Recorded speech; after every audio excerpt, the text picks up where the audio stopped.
Well, maybe we'll start at the beginning. Sure. So maybe tell us who you are. Who I am. My name's Jess Tallman. I'm from Toronto. I'm 29. I mostly do photo-based sculpture, and I shoot on film, and I scan and I edit and I print my work in my studio. My practice is pretty studio-based, so I go out into the world, I shoot images with my camera, I look and I experience, and then I bring those images back to the studio space.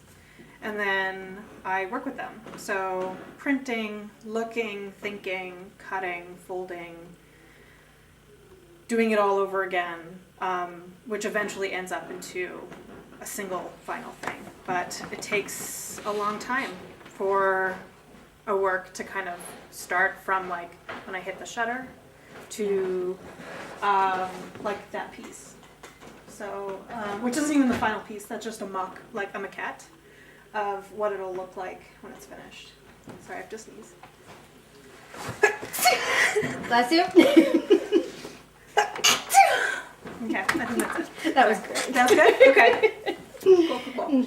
So, yeah, it seems like there's a pretty intensive kind of process as to what happens, and like editing kind of comes to mind, and all of that kind of stuff. And so, when you take photographs, is that on film exclusively, or do you work with digital at all? I do take digital photographs, but Alan, do you see that black thing that's right next to you? Yep. Can you pass me that? So this is like my contact sheets of negatives that I keep.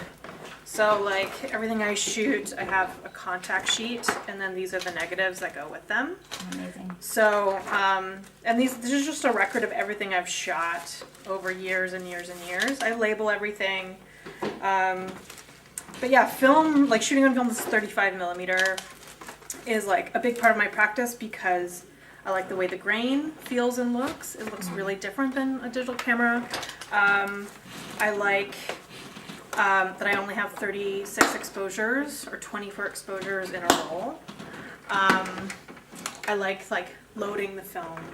I like shooting in black and white, because when you shoot digital, like the image is just color, and then you have to process it to be black and white. But there's something about experiencing the world without color that has a really powerful impression on you. So,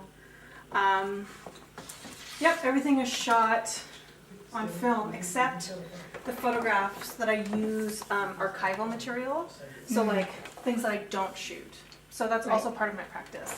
So all those images, top row and second row, are images that I kind of researched and scoured for a project that I was doing for Honest Eds and for the Mirvish Village. So it's closing, or it's closed already, and it's demolished. And so that project was a celebration of its history and its like architectural legacy. So I started from like the early 20s and 30s all the way, like all the renovations like in the 60s, 70s, and up until like 2000s of Honest Eds, and then also the Mirvish Village, how it changed, and kind of like cutting and folding those images into like a long sequence. Right. So yeah. And so, as far as you're looking at images of Toronto in this project. Is this something that's significant in other projects that you're working on, or aspects of your work? Yeah. So a definite theme or like ideas that I work with in my practice is like time, history, the city or urban like landscapes, and you can see that like through all my work. Like I don't have any people. There's no figure. Right. It's like the human aspect is like totally not present. So I'm really interested in cities, how cities are formed, how cities change, the good and the bad of that.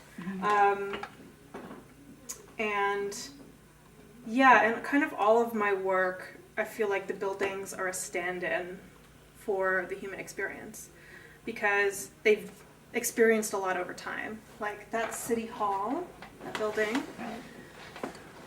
This is U of T Medical Sciences building. Oh yeah. Same with this one. And it's interesting, like even that particular building was pretty celebrated when it first opened in the 60s. The facade of it, which you can kind of see, is like this beautiful, like not cast in place, but precast kind of sculptures that ornament the entire side of it.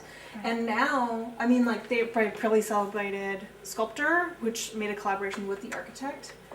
But when people look at the building now, it's like so overlooked and so ugly. Right. And even like some of the medical sciences students that I've met who work in that and like study in that building, they hate it. Right. They find it so oppressive and like the ugliest thing. There's no light, so there's like. And it's like ideas change too about the aesthetics of something, and it eventually just ends up looking outdated, right? And then there's this kind of like, nope, I don't like it. It's not. It's time to move on to something new, right? Yeah. No. So is this so? As far as your practice goes, like you're doing all this manipulating to all these images. Is that a way? Like how does that relate to this like changing idea about a building or an image or things like that? That's a great question. Yeah, like taste change. So that's what was like very, very trendy like 40, 50 years ago. Now, you're right, it looks super outdated. But when I'm thinking about, or when you're asking about the manipulations, to me it comes down to taking ownership of these buildings. Like they can seem really cold and really monolithic and like they shouldn't be part of our lives when I think they actually should. Like they're super like socialist, like they're so communist. There's like such a history of brutalism with Soviet Russia and like how democratic it is. It's made with concrete, which is a universal material. It's very cheap. You know, this is not a type of building that is built for rich people. This is the type of building that's built for the everyday, for the people. Exactly. And so, but a lot of that's lost. And so I think with my manipulations, both practical and digital, that I'm making them organic, or making them malleable, or making them more relatable. Because I do find there is a beauty in them. They're both ugly and horrible, and beautiful and symmetrical and elegant in so many different ways, and not a lot of people can see that. And it's like they're hopeful. They like look to the future. Right. But they look to a future that doesn't exist or didn't happen. So there's like this really like bittersweet sadness to these buildings that I really love, especially when you see them falling apart, or you see them being destroyed, or you see, you know, glass facades going up around them, you know, which is really, I have mixed feelings, especially when like Robarts, which is the U of T library building, which is like a concrete peacock, just celebrated and ugly, but like there's a glass facade that's being put on top of it, which is going to be proposed and going to happen in the next like 7 years. And I have very mixed feelings. Like I think it's great to enhance and bring a building into the present, but I also like that thing is a work of art. Like the coffered ceilings, like the elevators, like everything about that building is beautiful and used every day. So yeah, the manipulations are for me to take control of it, but also to kind of like illustrate how a photograph doesn't tell the truth. Yeah, well, I was just thinking about even when you're looking at a building and you don't know its history, it has a very different meaning to you, right? And that history isn't always obvious when you're just looking at an image or looking at a building or an object or anything else. It just has a completely different thing. Yeah. So by manipulating and interacting with an image of it, it's kind of a way of having a little bit of a say about totally what comes out of that. Yeah, and like photographs, like people don't necessarily like they think they're truth. and like Exactly, that yeah. they're a document of reality. But Document, yes. but they're not like photographers frame, so you leave things out of the frame, you change the depth of field, you choose what's in focus. Like photographers are liars just as much as they are truth tellers. And I think what I'm maybe depicting in the work is like the failing of photography, but in its like beauty and tragedy, like that. I feel like you're celebrating it a little bit too. Yeah? Like not Okay. not in a negative way, but yeah, it's just this reminder of the context that something is in. Totally. So kind of this interest in cities and in history and all of that. Can you sort of trace where that comes from? Yes. So my work deals with, it's actually pretty funny, like for my work not even 5 years ago to what it is now, looks very, very different. I actually have two, like I just unwrapped two old pieces. I was like packing up my studio, and I can show you them. Hold on. So here's one. If you want to come over. Wow. Here's another. So, Yeah, it is very obvious that there was a departure or an evolution. totally. Right. So my work, like this work has been about my grandparents, but about inherited trauma and ideas of memory passed on through the generations. So my grandparents are Holocaust survivors. And so like this project started when my grandmother had advanced Alzheimer's, and using photographs to go into the past and remind her of who she was. And so like all the pictures that you see that I'm projecting onto them are images of the past right after the war ended when they were in Germany. And so there's not a lot left. And I would photograph other Polish survivors. They were from Poland. And so my work, so I give you this context because I do want to answer your question. The work is about family trauma. Right. And that may not be apparent in the current work, but it is also about that. Well, I think maybe that's the appreciation of history is what happens kind of in the later series. Yeah. That still has its roots in what you're doing here as well. Yeah. That makes sense to me. And I think like what is continuing from this work to the other work is that I'm interrupting the photograph. Here, I'm interrupting it with light. So using projections like harsh shadows or like double exposures to kind of like play with your understanding of space. And I think I'm doing the same thing in the rest of the work, and I do that with color. I think my just strategies have changed. So I mix black and white with color. The colors are interruptions, but also like the paper. And so like even here I was interrupted in like messing with your sense of like depth and space and what is real and what's a shadow. So yeah, I think there's a lot of like things that are threads that are being pulled as I'm continuing to work, but the stuff was made in 2010. This was made in 2010 or 2011, and then this work was made 2016. So in like less than like 5 years, and that really changed when I was in grad school. Okay. Yeah. It's pretty funny. I was showing this work in my first year of grad school, and here I can go back into the frame. So I was showing this work in my first, for one of the first studio visits I had in grad school, and it was with an alumni of my MFA program, and he was making very different work than me, but that's okay. But essentially I had a really bad studio visit with him, and it was really good because he looked at the work and he said, I can't relate to any of this work because I'm not Jewish. And I just got so angry at him because I was like, you don't need to be a Jew to understand, just because of the cultural context I'm working with. Right. is the Holocaust doesn't mean that like any person who's experienced pain or sorrow or displacement, you don't have to be a Jewish person, but everyone can understand that. Mm-hmm. And I just got so angry, and I was like, you know what, I'm not going to make the Jewish work anymore. I'm going to make the same kind of work, but take out all of that context that some people seem to be having trouble with. Right.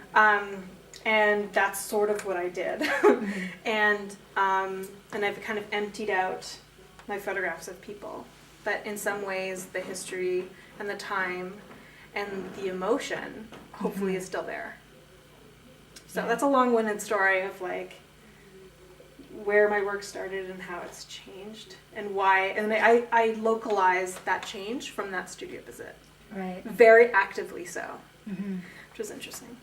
And so what kind of impact did that have? Like once you started kind of thinking about things in a different way and making slightly different work, like what was the impact on you personally, and kind of what the work started to say in a I started from scratch. So I was like, okay, you know what? I'm not going to make this anymore. I'm going to think about the same ideas but use different visuals to express it. And so I just made a lot of experiments. So I started printing different kinds of images, buildings. So I kind of returned to obsession, brutalist architecture. I was living in New York at the time, so I was really missing Toronto. And so I just started, I printed on this kind of this is a good example of this luster paper. I don't know if you want to feel it. This luster paper, which is really different than what I use now. But it started cracking, and that's when I started doing my first folds. And it was really rudimentary at first, and then I slowly evolved it to something that looks like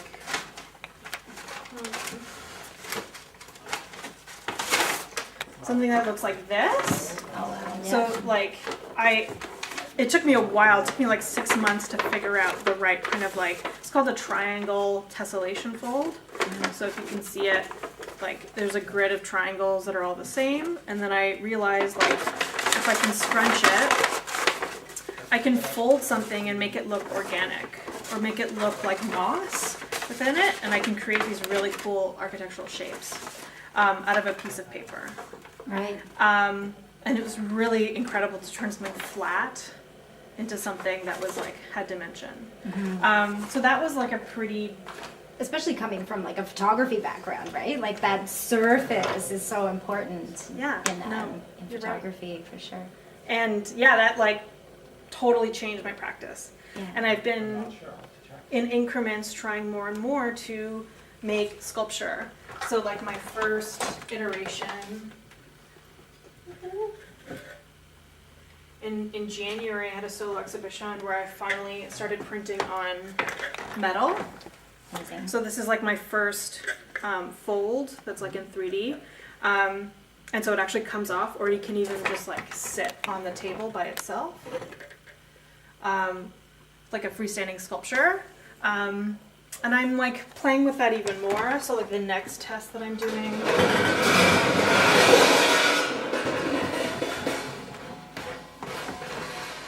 is taking this idea a step further. They're all steps that lead from one to the next. Yeah, so it's what could it be if I had taken pieces out and created these flags? Mm-hmm. So thinking of it from the front and thinking of it from the back. And then I'm okay, the form is interesting. Now I have to see how it interplays with the image. So that's where I'm going to hopefully freestanding sculpture photographs that you can walk all the way around. Yeah. And the experience, even just looking at this, the experience of moving past it is very different than looking at a flat photograph, right? You get much more information just from it moving. Yeah, and you have to actually move your body to kind of because when I get all of that, yeah. When I installed it, I think you have to see. I saw it. So you have to come in on an angle, so all you see is this. Yeah. And then when you walk around, it reveals the color, and then yeah. It's a slightly disorienting kind of experience. That's exactly what I'm getting at. Yeah. So, where did you go for your MFA? I went to ICP Bard College. So the International Center of Photography has a joint program with Bard in New York City. And there's about like 12 photo MFAs who are in residency there for 2 years. And people come from like all different backgrounds. I would say like there's some documentary photographers. There are some people who are fine artists, some people who have never done art before but are like theorists and are interested in photography.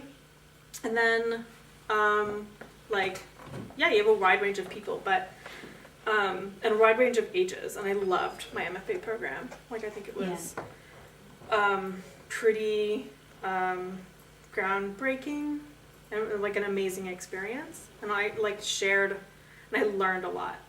And I really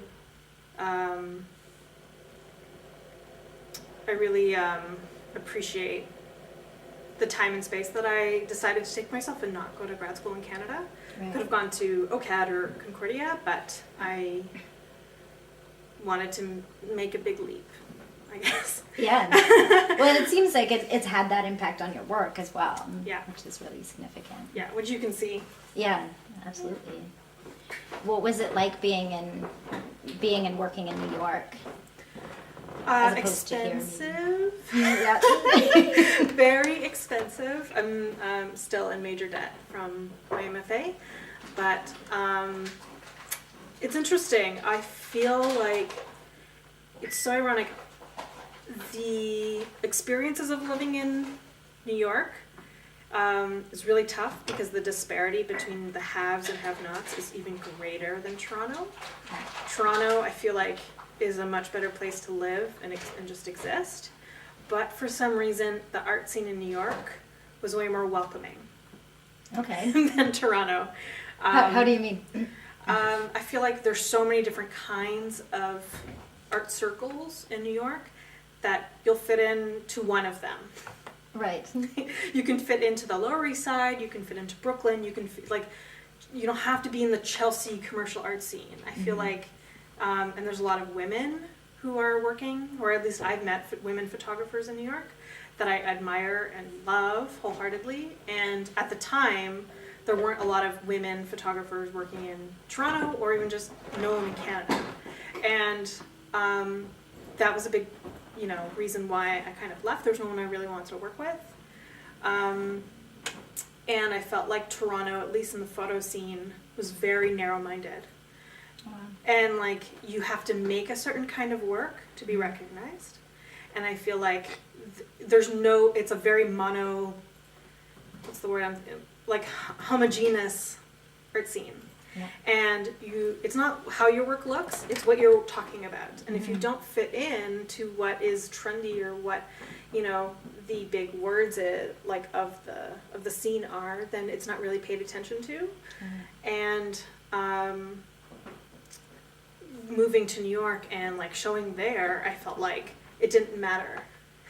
Like it was actually more interested in different kinds of photographs and what photographs could mean. So I still think like Canadian photographers need to catch up a little bit or even like expand.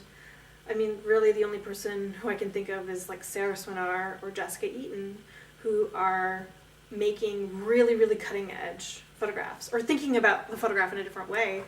And otherwise it's very like beautiful silver gelatin print, and I'm like not at all.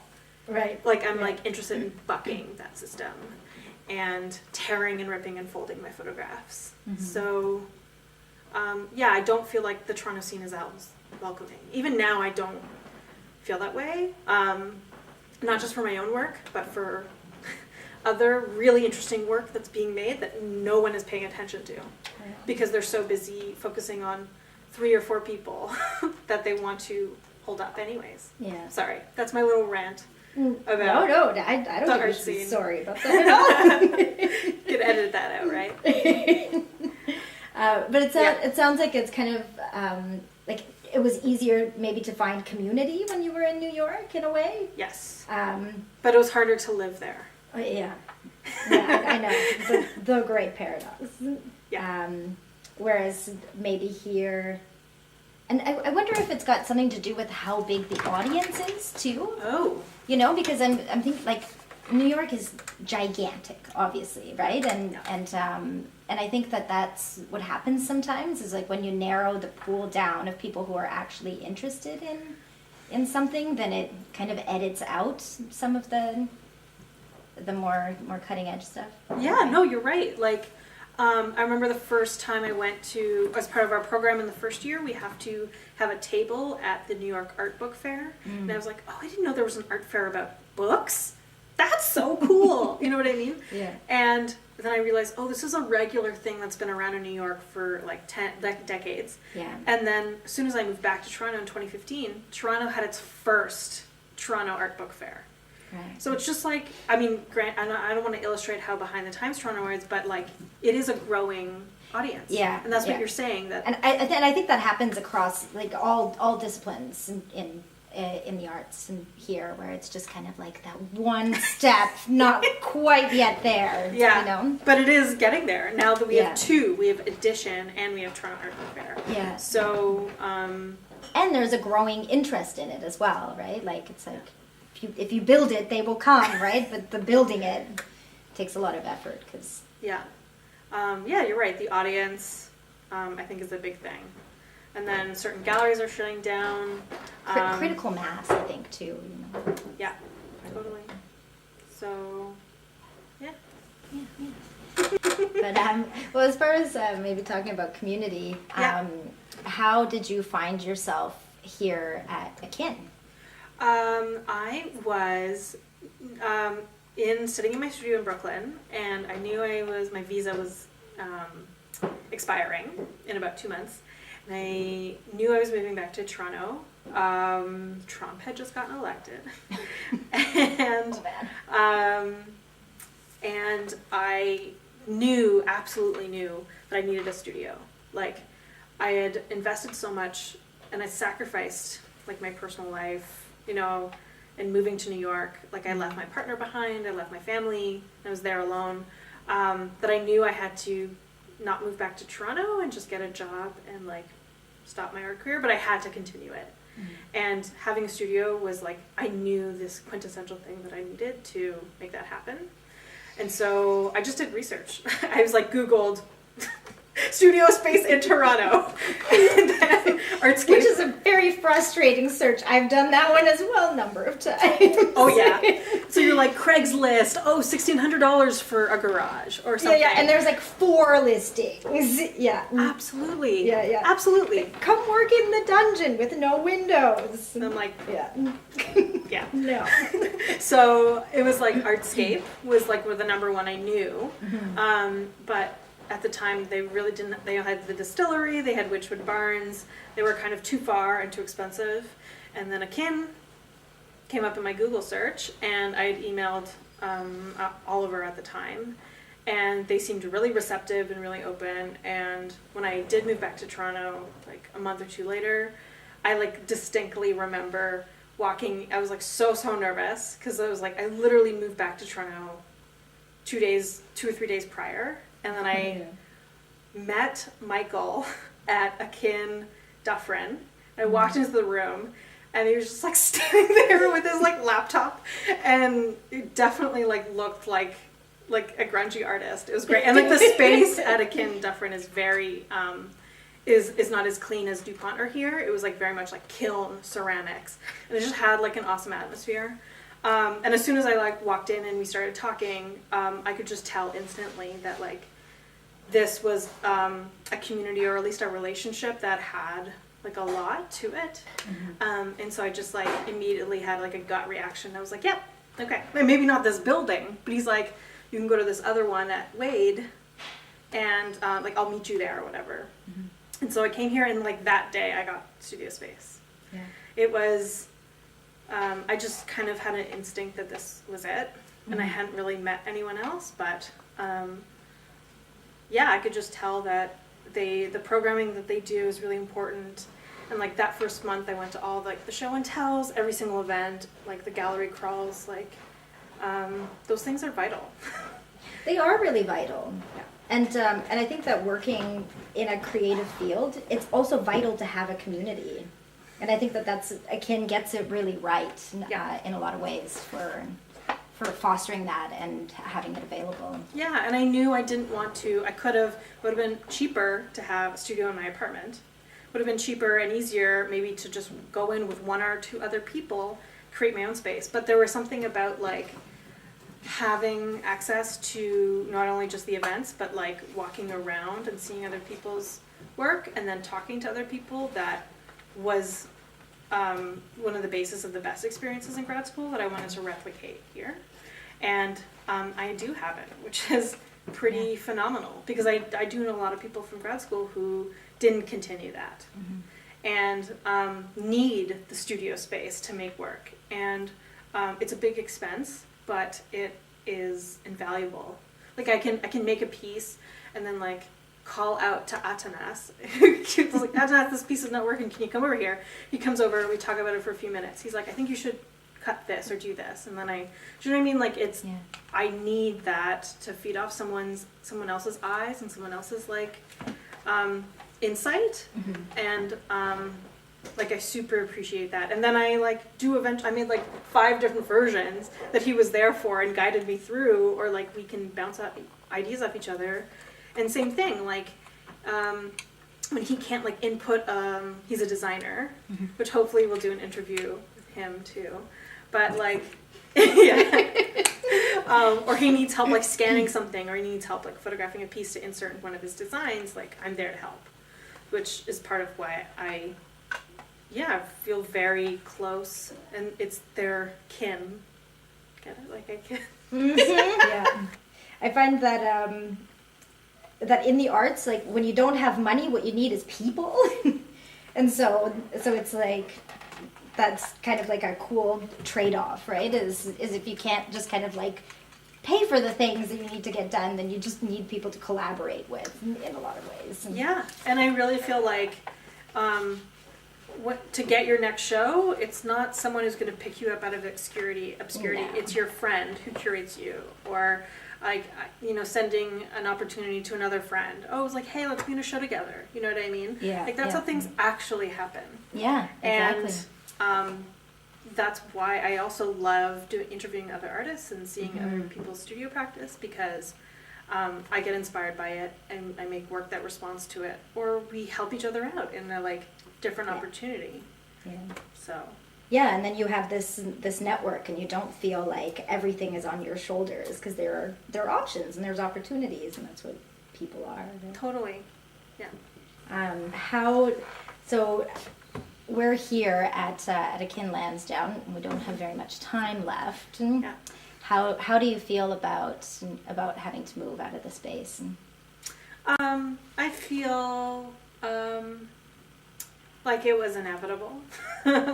Like, of course, we'd have to, I've been here since July 2016, so I've been here a year and a half. And as soon as I am comfortable, I'd have to leave, of course. But I think it's pretty indicative of what's generally happening to the city. I mean, that's why I make the work about what I do, about buildings, about the change of a city, through time, good and bad. But I wanted to stay within the Akin family. So no matter what, I would have either moved to another Akin building. This was the closest to my home, but I found out I got into Akin Mocha, so I'm going to be moving there for a year, and then I have to move again. But it'll still be within, an Akin building, because I really doubt that I would leave anytime soon. I'm sad. I'm mostly sad to be not with the same artists that I have been with for the last year and a half. I could move into a shoebox and, wouldn't really care.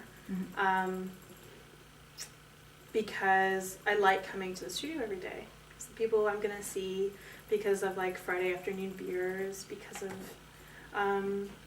what we all share and work towards. And I don't know if I'm going to have that same shtick with the people or other artists that are going to be at MoCA. I might, Well, and the thing is too is that it takes a little bit of time to develop that as well. And so these this is the problem that I have with these kind of one of the problems that I have is that these short-term things are just it's really difficult to establish something and kind of give that some momentum when you just have these little short bursts of time, right, to make it happen. Totally. Yeah, time is a really big factor in generating that, because you can't have that instantly when someone just moves in for a month. Mm-hmm. But then it's also kind of nice, then you get to see more people. I don't know, as 1 month in, 1 month out, in the space just opposite there, a really amazing artist named Theo, who was still in high school at the time, who was just about to graduate, a photographer. He was so young and so brilliant and so energetic, and it was just so nice seeing his work and chatting with him. And I was so impressed with how driven he was at that age, which I was not, or I was in a very different kind of way. Yeah. I wish someone had given me the advice of, you should have a studio at 18 or even younger. Yeah. And so or that's even something that you can think about. Exactly. Yeah. And so even spending that time with him, it was only 3-4 months. Yeah. And that was great. And I know his name, and I will always go see his work in shows in Toronto when he, I'm sure, finishes undergrad. But yeah, I know what you mean. Time kind of makes those, is the perfect salt and seasoning for the relationships to kind of simmer and cook. Yeah. Yeah. Can you talk about the program at MoCA that you have just gotten into? Congratulations. Yeah. Thank you. I don't know much about it. I do know that it's an open atmosphere. It's 20 artists. So essentially, it's studios that have been set up in the museum, in the building. Yes. And are they? So I wasn't clear on this. Are they open to the public? People can come in and see your work and talk to you and that kind of stuff? Yes, ma'am. Okay. It is an entire floor of the museum. I think not all of it is exhibition space. Some of it is staff, some of it is offices, some of it is maybe other commercial spaces, but one entire floor is going to be open to the public. I think maybe there's going to be main entrances where people can walk and sort of peer in. Mm-hmm. I don't think people can literally walk through, right? Because actually I don't know, there might be some security issues with that. I do have some gear that is pretty special to me and expensive, but so I actually don't know how that's going to work, but I think there will be a space where there will be workshops and events in the studio space, and then people can walk by and peer in, is how I understand it. But I think they're going to build the space out in early May, and then we move in, I guess, May 1st. We'll see. But there's 20 artists, and I think Akin has made a really big effort to assemble a cohort of artists from very wide ranges of community and different kinds of voices, which is incredible. And I probably only knew 2 or 3 people who were in the residency. So that's awesome. It's one of the most sought after studio spaces residencies in Toronto, that they're offering it to people, young emerging artists who need the attention. Which is what I was complaining about earlier. If I had gotten in and I knew everyone on the list, I think that's a problem. Yeah. So I agree with that for sure. Yeah. And this program is brand new. This is the first year it's running. Yep, brand new. So it's intended to happen every year, but I'm sure they're going to work out kinks and maybe change or morph. Who knows? But it'll be exciting. I haven't really thought about it. I'm still in the sad that I won't be with my friends here. It's kind of emotional state, but I'm sure as soon as I pack up my studio and move in, that it'll become a reality. Just right now, it's too far off. Yeah, it's MoCA. It's a little bit abstract, eh? Even just the move out of here and Yeah. I'm having a hard time processing. Yeah, same. Yeah. And I've like started to pack like a little like my tools and stuff, and like do a spring cleaning, but I haven't left. I haven't left this space No. yet, mentally. Yeah. And I don't think I will until the U-Haul comes. Yeah. Yeah. So on a little bit of a different note, Yeah. can you talk about kind of what it's like to be an artist on a kind of day-to-day basis, and specifically what that's like in Toronto, especially since you've had experience in New York. Yeah. You gotta be a multitasker. Like I have like 7 jobs, I would say. So, and it's pretty project based. So like, definitely in a week, my main goal, like my main like breadwinning kind of job is teaching. So I do a lot of teaching. I teach classes and workshops at various institutions, Gallery 44, the McLaren Art Center, the Toronto School of Art, and at Kin too, and the Art Gallery Mississauga. So actually a lot of like regional spaces. So I do spend a lot of time traveling too, like the McLaren's up in Barrie. Yep. But I also document artists' work and do scanning and printing. So that's like also another kind of side business that keeps me afloat. So I use my skill in some sort of like actual real way. I also write grants. So a big part of like this weekend I submitted my Toronto Arts Council grant that I've been working on for the past 2 weeks. And so like doing writing and like project planning is also a big part of my everyday. But it can mean that I'm here working or I'm like at home with my laptop in my bed, like finalizing how to conceptualize like my work.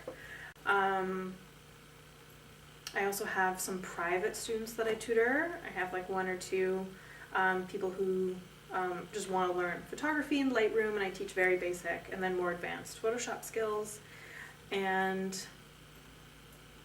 anything else that comes my way. Yeah, this is kind of what I'm getting at, that's kind of the reality of being a creative person. You have to creatively figure out how to insert yourself in every aspect of everything. And then I didn't how mention to see everything as an opportunity. For sure. And I didn't even mention making work.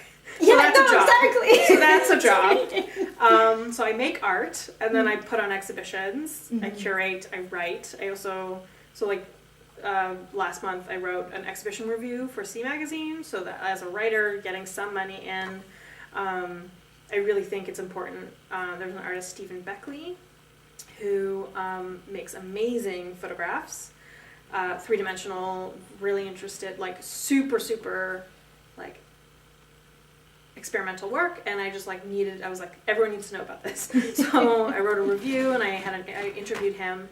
I had a show at Daniel Feria Gallery, and so I also think that's pretty important. Like I'm a curator and a writer, so and then an artist. So then I make work. I had a solo exhibition in January, and I'm prepping an exhibition in New York in May, and then I have a solo show in 2019, the museum. So I'm prepping that, and dealing with a whole different scale. So I've never worked at shown in a museum before.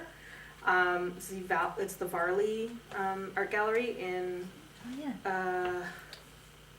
York region. And you know it? Have you been there before? I haven't been there before, but no, I know of it. Okay, the space is gorgeous. So I had a site visit with the curator, and so also my day-to-day is future planning too. So what is my work gonna look like in 2 years? I have no idea. Yeah. And then the scale of it, the ceilings are twice the size of these ceilings. So how do I make work if I want to hang something? How do I scale things up? Because the biggest criticism someone has told me, or I've heard this before, it's not a criticism, it's just a comment, that I need to make bigger work.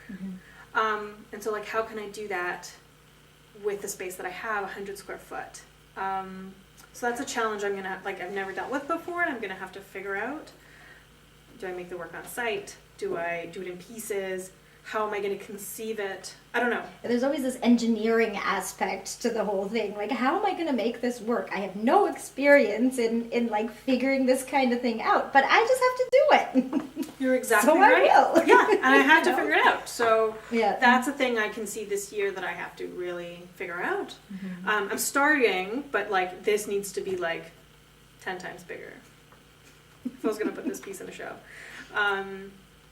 So, and then, yeah, like having exhibitions and then selling work. Mm-hmm. So, I've been pretty lucky this year that I have sold some pieces, which is really nice. So it's like, I'm not just in the hole because like everything, like I pay for everything myself, you know, or I get grants.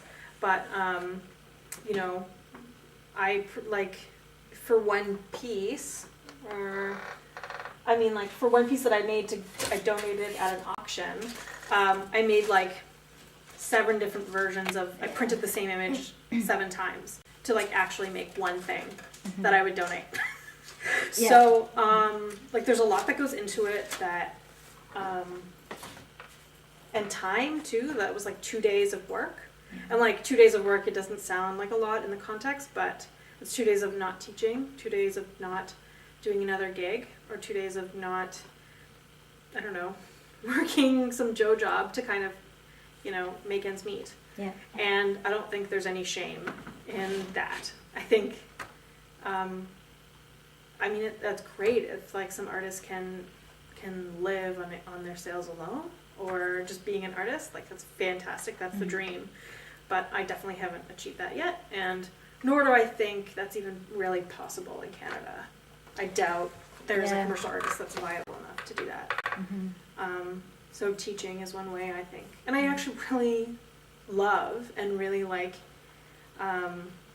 yearn for a classroom setting, or just like even like the crits or the show and tell, pardon me, in the akin space. There's so much that you can give and take in those moments that, yeah, I love teaching. Yeah. So. And that's the other part too, where you're interacting with people that are really benefiting from something that you have to offer, which I think is amazing. And then just the cycle goes on, right? Totally. And it's like, oh, I do have something important to say. And that's the other thing too. Valuable to you. Cool. I think that we're so often really critical of ourselves and kind of being like, yeah, I do this thing and it's not that significant. And you take for granted that people don't actually know how to have these skills or how to approach them or that kind of stuff. And so what you do is actually really valuable. Yeah, you're right. and that is a nice reminder to have sometimes. Totally. Yeah. Yeah. But well, I think I'm satisfied. Yeah. Yeah. You feel good? Yeah, I feel great. Yeah. Awesome. Hopefully I answered your questions in a way that helped. I don't know. I think you're amazing. Yeah. Okay. Yeah. Cool. Yeah. Thanks so much. Krishna. Appreciate it. Yeah, you too.